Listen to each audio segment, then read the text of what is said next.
Do I get a response? There will no response from the physician because they know that they have the wonders by name.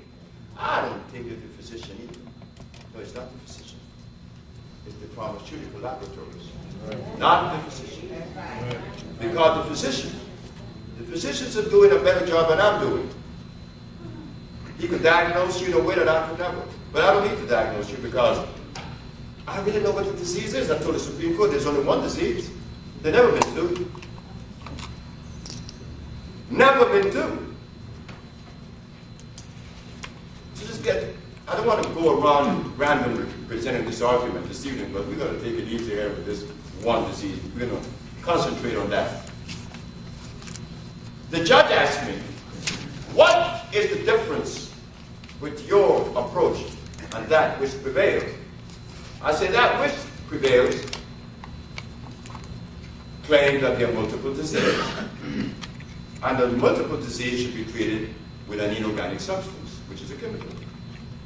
With the African BioMineral balance, it's a little bit different. The African BioMineral balance claims there's only one disease. When I said that, the prosecuting attorney jumped up and said, Your Honor, this man is insane and he's unscientific. I said, Your Honor, the most humble and distinguished prosecuting attorney is 100% right when he takes the position that I am unscientific. Of course I am. But if science is to be the barometer to which one reaches a level of understanding that one is able to reverse pathology, science already had 500 years, they have not killed one. So I think that it behooves us to look outside of science, isn't it? One day, I was on a radio program in Philadelphia. This man called in and said, what medical school have you attended, Dr. Sebi? I said, sir, you should be happy. That is one thing that I would not have done. Because if I had, I wouldn't have been able to cure AIDS. Because those who have been to medical school are not doing that. So what is the African BioMineral balance? There's only one disease. And there's only one cure. Whenever you have sinusitis, I asked the judge, what is in the nasal passage? She said, mucus. What's in the bronchial tube when you have bronchitis? What's in the lung when you have pneumonia? The prosecuting attorney jumped up and said, what about AIDS, you and your one disease theory? I said, this man is getting himself in trouble all the time. He should be quiet. And at some point I have to help the man because he was out to get me. He didn't want me to win because if I win, I'd be setting up precedent, which I did. But I have to help the man. I said, Your Honor, my most humble and distinguished prosecuting attorney, Mr. Parker, is asking, what about AIDS? I said, Your Honor, have you been to an AIDS ward? He said, yes. What is it that the AIDS patient spits up every 5 minutes? He said, mucus. So where is the mucus? They said acquired immune deficiency syndrome. Well, what did the immune system acquire? They say it's a virus. I said it was mucus. That debilitated the immune system, preventing it from receiving what? Oxygen. Oxygen is the life giver. As you open the body and open those cells, those avenues such as, the veins, arteries, and every other passage allowing oxygen to enter the system, that's when you begin to heal. Oxygen is the healer. This is why it's recommended to heal. You should stop eating. Tomorrow morning, when I wake up, as good as I feel, I don't wear glasses, I can read anything. You can bring me anything, I can read it. I have energy. But I know that I can do better because many of you say, you look good, Dr. Sebi. Yeah, I look good compared to sick people. If you compare me to a 70-year-old man, because I'm 70 now, I look good. But how could you compare me with him as a barometer when we don't even know what health is like? We don't know what health is about. That's right. We don't know what a healthy being is. We don't know what it is to be healthy because if we have been deprived of our food for 500 years, about the slave that was brought to America that didn't eat potatoes, didn't eat any of this. What were they eating? Sure, they didn't have any vegetables. They didn't have any farms. So what were they eating? So while all these historians and anthropologists was talking to us, he was eating the garbage too. So it was like the blind eating the blind. You see why I didn't read books? It's a waste of time. Because when I went back to LA and I saw my brother Charles, he stood against his wall. He had read 3,000 books. He did this. So I said, you read all those books? He said, yes. I said, man. I said, I know you have diabetes. And there was nothing in the information that you read could help your body. This is what we're talking about. There's no more time spent on, well, I major in anthropology. And, you know, when I'm into Chinese medicine. Chinese medicine. So when God placed black folks in Africa, he omitted one of the most basic components that we had to crawl from Africa all the way to China to get it. Doesn't that sound kind of crazy? So while we are talking about, I'm studying Chinese medicine, you know what we're saying? We lost it. And certainly we did. We were taken away from home. Chinese medicine doesn't exist. No, it doesn't. If you go to China, if you go to Arabia, if you go to India, what is the medicine that prevails?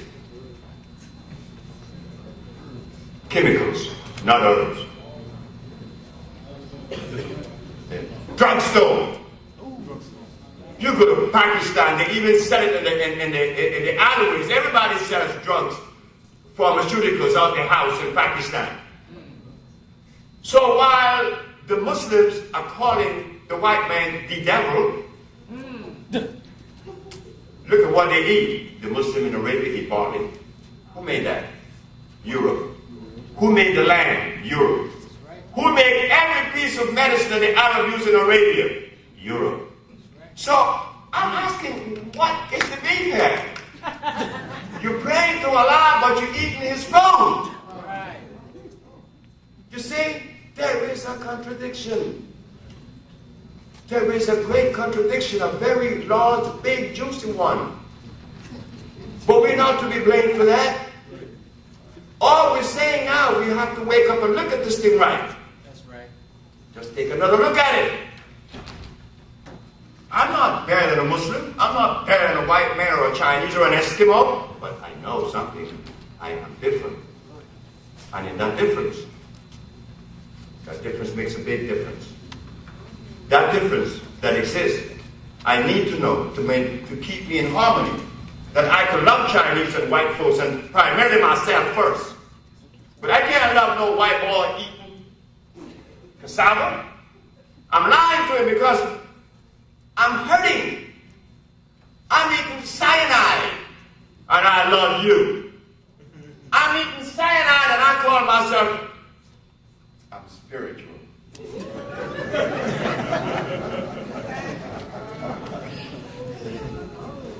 When spiritual people be telling me that they're spiritual, and I see they're eating from this menu, I know something is wrong.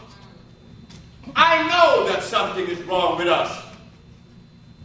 Because that food that comes under the acid side removes peace from your life. It makes you lay in bed. And you think all kind of crazy thoughts that makes you angry. Sometimes you want to fight with the thoughts that you get. Sometimes you cannot sleep. While you're being bombarded, I was there. I want to kill my wife one night. I didn't carry it out, but I felt like doing it.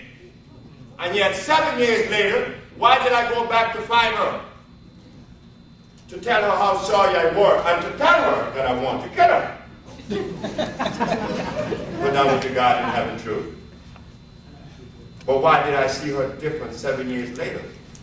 Because I started eating that garbage. It makes you angry. It makes you very angry. So you go home this evening and you look at your refrigerator and just realize that what you have in there is hurting you. Especially us black people. We can't have that. That is not part of our history. Every piece of food we eat today was made in the laboratory. None of it is made by God. So what goes away?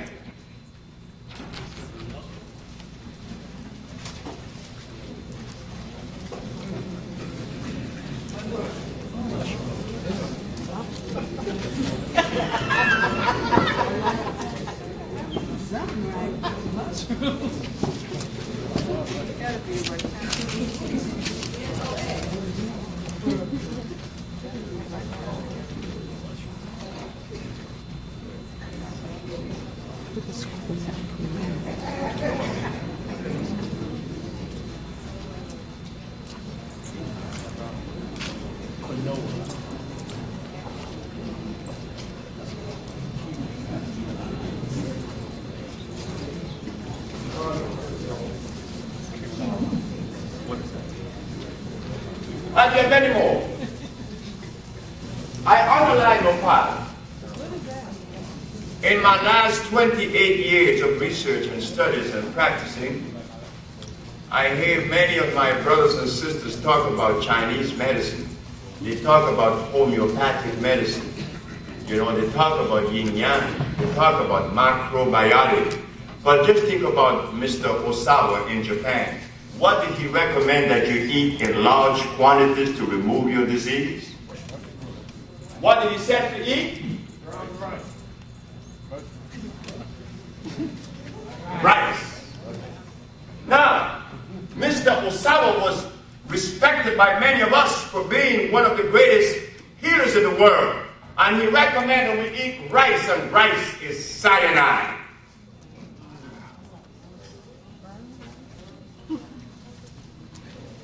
Another book shows us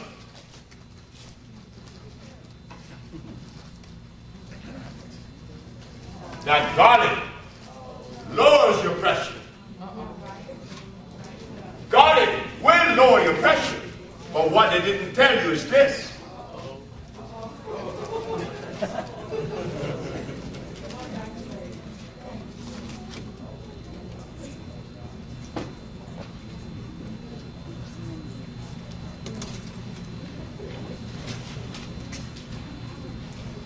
When the artery is clogged with cholesterol because of those pork chop and those neck bones, then you have this, a little passageway of blood. Garlic will come and eat all this away really quick. And also eats the membrane. You see, these things are not taught to us. Remember, garlic on the pH scale, cow milk. Cow milk sits right here.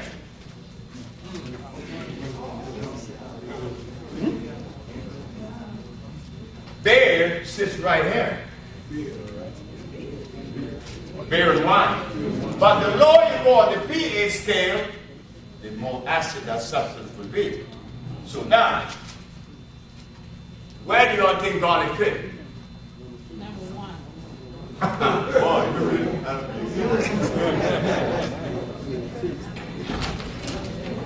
3.3. Very acid. I used to use it. I use garlic. I use everything that everybody used, but I woke up one day because a woman stood in front of me and said I was a fool. Her name is Mrs. Holloman. Mrs. Holloman came to me because her little knees were hurting her. And I'd made a salad. It was very good. It's still good. I make it now because everybody buys it. So Miss Solomon asked me, what am I going to eat? I said, you're going to eat carrots and beets. You're going to drink carrot juice and beet juice. She said, stop it. I said, why, man? He said, because you're crazy. He said, beets and cows are made in a laboratory. I am made by God. So God should make my food. And if I were you, I wouldn't call myself a healer until you research. They call it industrial agriculture. And whatever you find in industrial agriculture, you find that it came out of a laboratory. So why is garlic acid? Because it wasn't made by God. God only made alkali foods. But we don't know what they are now. That's why I was so sick at 30. I was impotent. I couldn't have sex. I would be ashamed when a woman takes off her clothes in front of me. When I was 30, I used to wonder, what's going to happen? And then, when it began, I would tell the woman, don't move! Because if you move too much, I would ejaculate and it was all over with. 2 minutes or less. Then you would say that I'm lesser than a man. No, I am sick. But we men don't see that. We are embarrassed, you know, and then we try to hide it. Oh, I'm cool. You know, I'm cool. No, you're not. I'm going to come up with one that I'm going to use it as an example. But the reason why garlic is very acid, it contains this. Put it up here.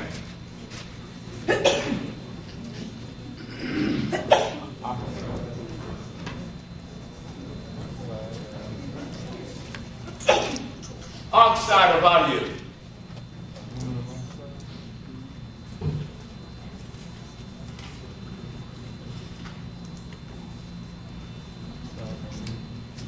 It will hurt you. Garlic is like pumpkin seed. Oh, I could tell you tricks to do with pumpkin seed. Oh, I could tell you to do things with plants. Okay, pumpkin seed, artificial. But if I roast it, grind it up, putting it in water, let you drink it, it brings your sugar right down. But in about a week, you won't be able to urinate.